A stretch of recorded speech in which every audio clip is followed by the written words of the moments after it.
అయితే ఇక్కడ విజయ్కు political master ఎవ్వరూ లేరు. ఓవైపు సినిమాలు చేస్తూనే 2024లో పార్టీ అనౌన్స్ చేశాడు.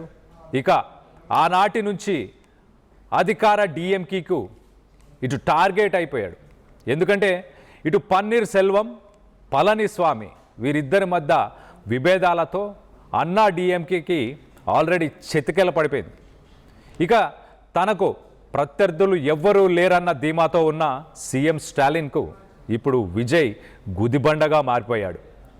సింహం సింగిల్గానే వస్తుందన్న నినాదంతో ఏ పార్టీతో కూడా టైఅప్ కాలేదు. జనసేనాని పవన్ వీరిద్దరూ 2 చోట్ల పోటీ చేసి సై అంటున్నాడు.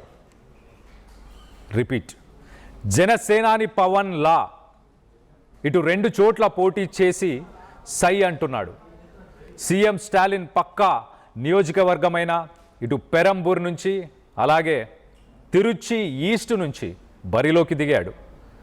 యూత్లో భారీ ఫాలోయింగ్ ఉండటంతో ఇటు అర్బన్ ప్రాంతమైన పెరంబూర్ను విజయ్ ఎంచుకున్నారని